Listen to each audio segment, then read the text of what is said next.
Side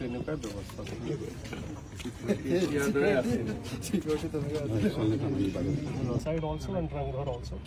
but this will require long work. ঠিক আছে এতিয়া পাম্প লগাই পেলাই উলাই দিয়ক আৰু ওয়াটাৰ ৰিসোৰ্স আৰু পিডব্লিউ লগত কথা পাতি যাতে এবাৰ এটা পইচাতে হৈ যায় বাৰে বাৰে পিছত কব যে এটো উখ হৈ গল তলত হৈ গল আৰু একেবাৰে লাষ্টত টাউন এণ্ড কান্ট্ৰি প্লেনিংৰ পৰা হ'ব লাগে তাৰ কাৰণে ওয়াটাৰ লেভেলটো যাতে মেইনটেইন হয় কৰি পেলাই within 1 month you update it তুমি অলপ খবৰ লৈছিলা একদম তুলি আহে আৰু গতি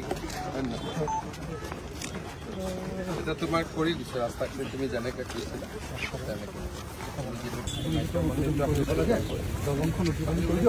দলংখন যেটা চাও এটা চাম এপ্ৰোচটো কি নাছিলে দলংখন দাদা নাছিলে